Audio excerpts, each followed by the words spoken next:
Now it's time to discuss about kinds of clause. Clauses के हम लोग kinds अब पढ़ते हैं। आई होप कि प्रीवियस वीडियो में आप लोगों को व्हाट इज़ क्लाउज ये आपको समझ में आ गया होगा कि क्लाउज क्या होता है। Kinds of clauses, mainly clauses are of two types. Okay, mainly clauses are of two types. First one is principal clause, which is also called main clause and independent clause. Okay, means clause का जो first type है वो है principal clause, जिसे हम लोग main clause या independent clause के भी नाम से जानते हैं। एंड सेकेंड वन इज सब ऑर्डिनेट क्लाउज या फिर डिपेंडेंट क्लाउज भी जिसे बोला जाता है। ये सेकेंड क्लाउज है, यहाँ आप लोग लिख लेंगे सेकेंड क्लाउज। ओके, तो ये यहाँ पर आपका सेकेंड वन हो गया। First is principal clause and second one is subordinate clause.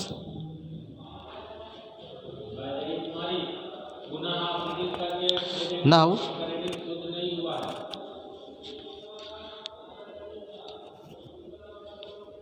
first is what is principal clause? ये principal clause क्या होता है या main clause इसे बोला जाता है। As you see that main clause, main means मुख्य, which works as like main sentence. Okay, means यहाँ पे हिंदी में मीनिंग इसका लिखा हुआ है कि वह क्लाउज जिसमें सेंटेंस का मेन वर्ब होता है और यह अपना अर्थ स्पष्ट करने के लिए दूसरे क्लॉज पर निर्भर नहीं होता है। It means principal clause never depends on other clause. Okay, principal clause जो होता है वो कभी भी दूसरे क्लॉज पर डिपेंड नहीं होता है। Principal clause always works like a complete sentence, ये एक कंप्लीट सेंटेंस का भी काम करता है। तो this clause is also called a sentence. Principal clause is also called a sentence. Principal clause को हम सेंटेंस भी बोल सकते हैं। Okay, principal clause can also be called complete sentence. Principal clause को हम कंप्लीट सेंटेंस के नाम से भी जान सकते हैं। ओके, ये क्योंकि ये अपने आप में कंप्लीट मीनिंग स्पष्ट कर देता है, क्लियर कर देता है। For example, Sita is a beautiful girl, Sita एक सुंदर लड़की है।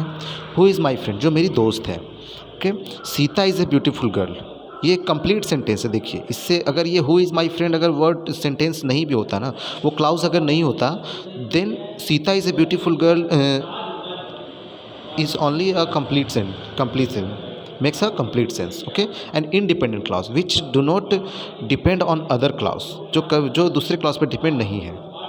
okay, which is not depend on other clause. तो this is called principal clause.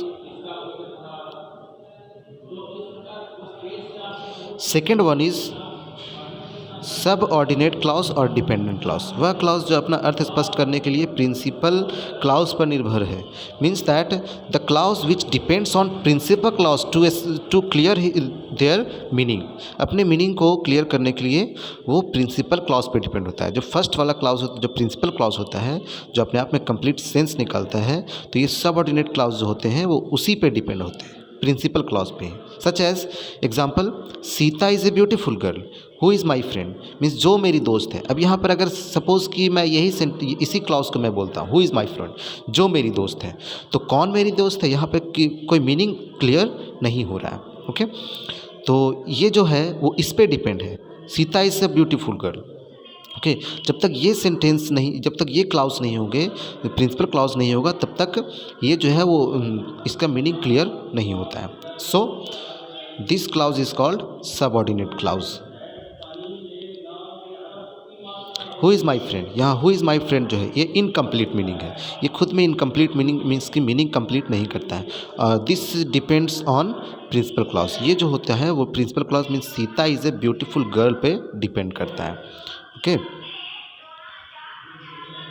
अब क्योंकि we have discussed about principal clause, this is also called a complete sentence.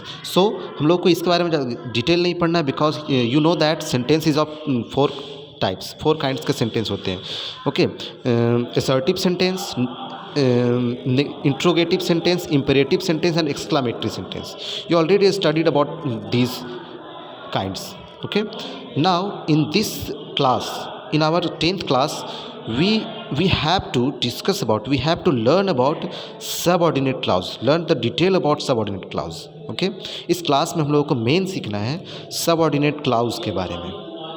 Okay, तो सबसे पहले हम लोग सीखते हैं what is how many kinds of subordinate clause. तो you have to know that 3 kinds of subordinate clause. Subordinate clause के 3 kinds होते हैं। Okay, first one is noun clause, second one is adjective clause and third one is adverb clause. ये 3 kinds के clause होते हैं। तो at first we have to know the definition of noun clause. हम लोगों को नाउन क्लाउज का definition जानना है। वह क्लाउज जिसमें एक सब्जेक्ट और एक प्रेडिकेट होता है और जो नाउन का काम करता है, means the clause which works like a noun. Okay, जो नाउन की तरह काम करे and contains a subject and a predicate, जो एक नाउन की तरह काम करता है एंड उसमें एक सब्जेक्ट और एक प्रेडिकेट ज़रूर होना चाहिए। नाउन की तरह तो बहुत सारे काम कर सकते हैं, the naming words are called noun, you know that. Okay, तो नाउन की तरह तो बहुत सारे सेंटेंसेस में बहुत सारे वर्ड्स काम कर सकते हैं, but it is compulsory to consist a subject and a predicate, means कि एक सब्जेक्ट और एक प्रेडिकेट होना इसमें बहुत ज़रूरी है। It is very necessary. Then that is called noun clause which works like a noun, जो नाउन की तरह काम करे and it consist a subject and a predicate. इसमें एक सब्जेक्ट और एक प्रेडिकेट होना जरूरी है। It must act as a noun, ये एक नाउन की तरह काम करता है। For example, I know that he is honest, मैं जानता हूँ कि वह ईमानदार है।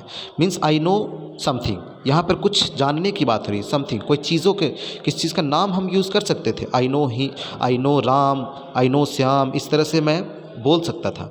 बट यहाँ राम श्याम नाउन यूज़ ना होकर के एक ऐसा क्लाउज यूज़ हो रहा है जो एक नाउन की तरह, उसी की तरह काम कर रहा है। आई know that he is honest, मैं जानता हूँ कि वह ईमानदार है। देखिए यहाँ ही सब्जेक्ट और इज़ ऑनेस्ट एक प्रेडिकेट, मीन्स इसमें सब्जेक्ट भी है और प्रेडिकेट भी है ना। और वो ये सब ऑर्डिनेटर। आई नो हो गया प्रिंसिपल क्लॉज, जो मेन कंप्लीट सेंटेंस का काम कर रहा है, मैं जानता हूँ। ओके, अगर ये नहीं भी होता तो it completes it's meaning. But that he is honest, कि वह ईमानदार है। कौन ईमानदार है, कि क्या, इसमें कोई कंप्लीट नहीं बताया जा रहा है। तो ये सब ऑर्डिनेट क्लॉज, और because it works like a noun, ये एक नाउन की तरह काम कर रहा है, so this clause is called noun clause. Okay, और यहाँ पर जो दैट से यहाँ यूज़ है, ये दैट कनेक्टिंग वर्ड है, जो आप सेंटेंस कनेक्टर या कंजंक्शंस वगैरह पढ़े होंगे। सबऑर्डिनेट क्लाउज का जो कनेक्शन होता है प्रिंसिपल क्लाउज से, वो कंजंक्शन से सेंटेंस कनेक्टर से ही होता है। तो आपको इसके लिए सेंटेंस कनेक्टर भी जानना है। Next example, I like what he से, मैं पसंद करता हूँ जो वह बोलता है। तो व्हाट ही से, यहाँ व्हाट कोई क्वेश्चन कुछ करने के लिए यहाँ यूज़ नहीं हुआ है। व्हाट का यूज़ यहाँ पर सेंटेंस कनेक्टर के रूप में हुआ है। ही सेज मीन्स कि वो जो बोलता है मैं पसंद करता हूँ। तो यहाँ पर ही सब्जेक्ट हो गया and says is a predicate and it consist subject and predicate, so this is also called subordinate clause and this works like a noun, और ये एक नाउन की तरह काम कर रहा है। So this is called noun clause. Okay, तो आई होप कि ये समझ में आया होगा। बाकी हम लोग इसमें नेक्स्ट क्लास में डिस्कस करते हैं बाकी।